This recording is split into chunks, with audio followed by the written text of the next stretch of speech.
Alright, folks, we are back for the final on the draw again, unfortunately, but so far it's been working out not so bad, as we won all of our games, despite being on draw. This hand is a little bit more questionable than the one I kept last round with 5 lands. As we don't really have menacings. I mean, having Koth and enough land to cast it is good, but I think it's a little bit too mediocre, and I think we'll just try to get something better. Okay, that's not amazing, but I think I like it more. Having a 2-drop makes this one a lot better, if anything, which is nice. And curving a bunch of creatures into Hellrider could be very good.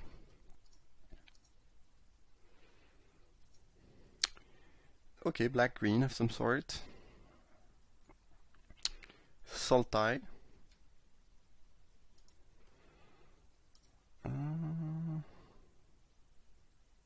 Interesting, but I think we'd rather do that than level up the Kitkin. It is slightly... sure, actually I don't mind that too much. So best case scenario, next turn I draw a 1-drop, that'd be perfect. Looks like a base green multicolored deck. Maybe combo actually. They could be playing combo. Interesting. So all the deck we've played against so far were blue, which is not that surprising because blue felt really overdrafted. Okay, we draw 1-drop, which is lovely. Pretty much perfect. Yeah, I guess it doesn't really matter since we'll give haste to everybody. Oh, this is not supposed to attack. I'm happy trading any of my creature for the Shadow Mage, and next turn we can just potentially kill them if they have nothing. Probably not, they go down to... yeah, it's lethal if they have nothing. Okay, Garruk is gonna kill something or give them blocker. However, we can kill Garruk with... oh, interesting, they did not choose to attack with the Shadow Mage. Sure. We'll attack.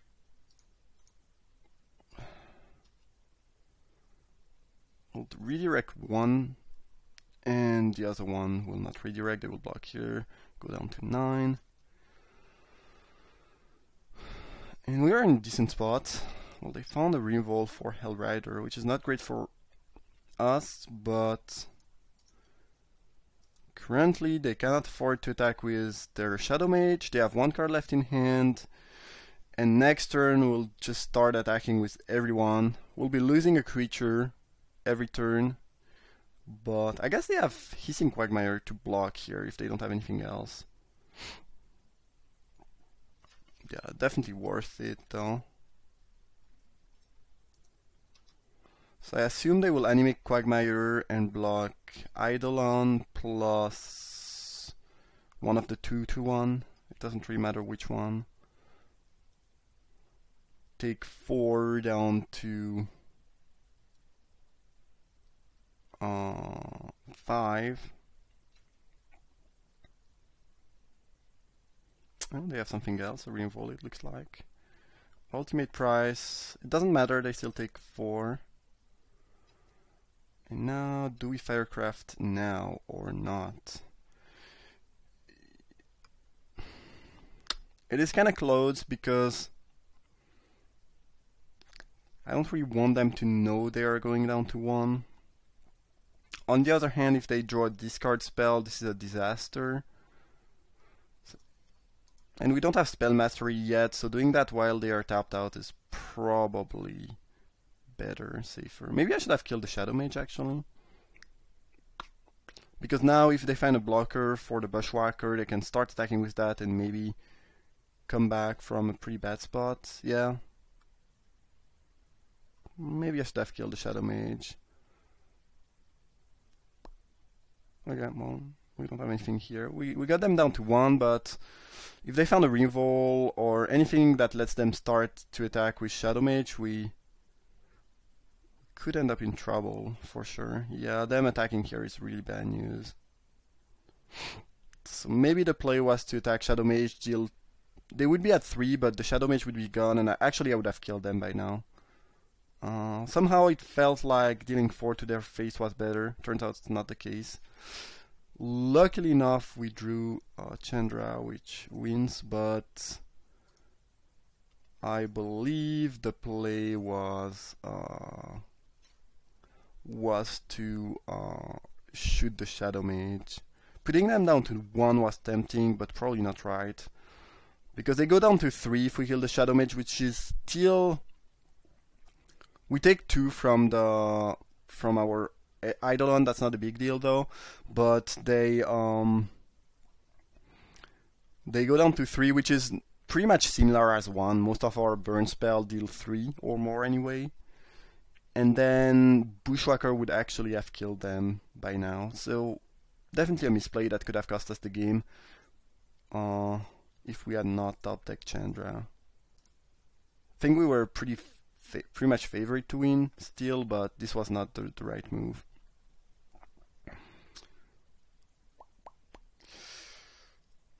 So they are on some blue-green mid-range deck.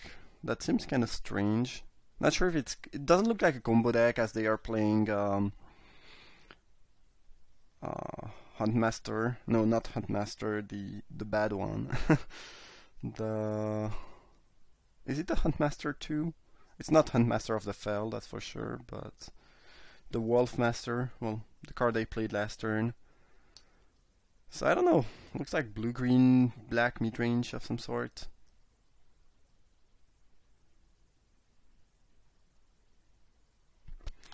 Don't think I'm siding in anything special. If I see a bunch of elves and birds and 1-drop, I might bring in Ballista, but it was not really the case last game. I think we'll keep that, be a little bit greedy. We have 2 draw steps before we really need to draw 1 land. If we don't, we can still upgrade the figure / bolt stuff, so it feels just good enough to keep. They mulligan and put a card on top. Chain Lightning. Well, at least we can cast that. Urborg. Yeah, I guess we upgrade that and attack. Looks like they have a Reinvolve, which is not good, but not a ton we can do. I might just die. This is gonna die, for sure.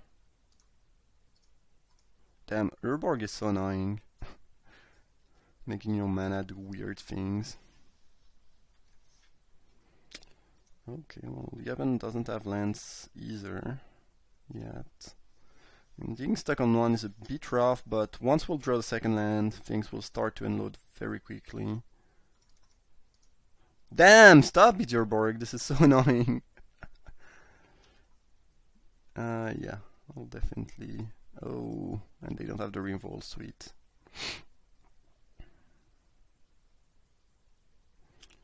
Kalidas. I might never be able to beat Kalidas. I think we have to attack, give them 1 life, and 1 zombie, and bolt Kalidas. Because it's not great. Damn, this is so annoying. Urborg is really pissing me right now. Yeah, we kind of have to do that because, like, if it leaves and becomes bigger and they start killing our stuff and eat the zombie, we can just never beat it. Just straight up never beat it, so... Not a move I'm happy to make, but looks like some type of necessary evil. Chandra or Koth is the question.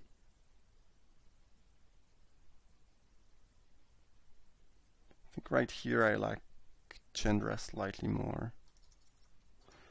Damn, Urborg is one of the most annoying card ever, especially when you know you are playing your monocolored deck and you hope you would you would have been able to just tap your mana mindlessly, but no.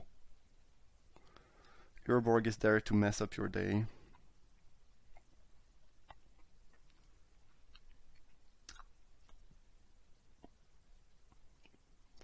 Or straight up 5 color. Their deck is interesting. Garruk, Mentor, Kalidas. Pulse Chandra. Happier with them killing that than the cost. And losing life to cast a Porcelain Legionnaire. Whoa. Alright.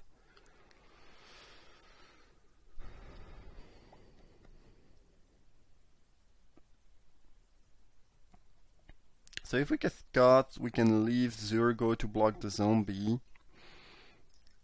And it's kinda decent. However, if they have another Revol in hand, they can blow up the Zurgo. Well, Zurgo cannot block zombies and Porcelain Legionnaire, I just realized, so there is that. So I guess the move is then A-Bot. And we'll Cascade later on. Cool. Let's blow that thing.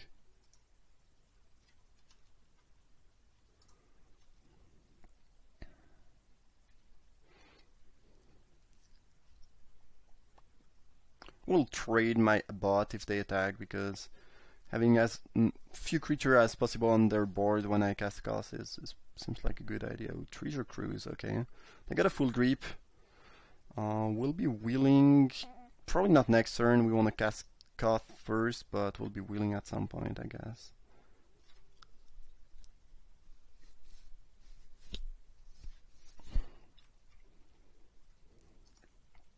Oh. Damn.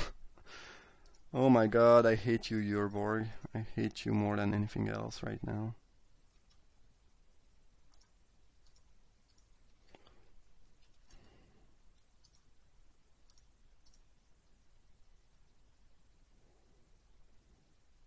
I'm gonna attack with everything here.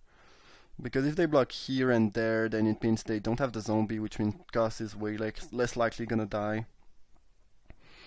And if they want to attack Koth with Shadow Mage, they are not drawing, which is pretty good. They might just have, you know, an Oblivion Ring of some sort. Or a Vindicate. This definitely does the trick. Fiery Confluence.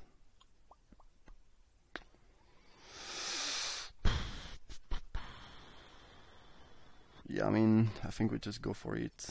They might have a counterspell, but looks like they are playing blue for a bit of card draw more than counters. We've seen a decent amount of counterspell and blue deck already, so this also makes it less likely that they have that, and this just kills, so...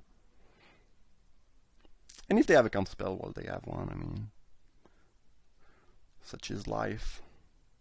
But it looks like we 6-0'd that draft with ease, and I think, again, it's greatly due to the fact that we chose to play the color that was open instead of trying to draft a sweet blue deck, and there's at least 3, maybe more players that tried to draft blue, and they all end up with some kind of weird multicolor deck that ended up not being that great because blue was overdrafted. I think this is the,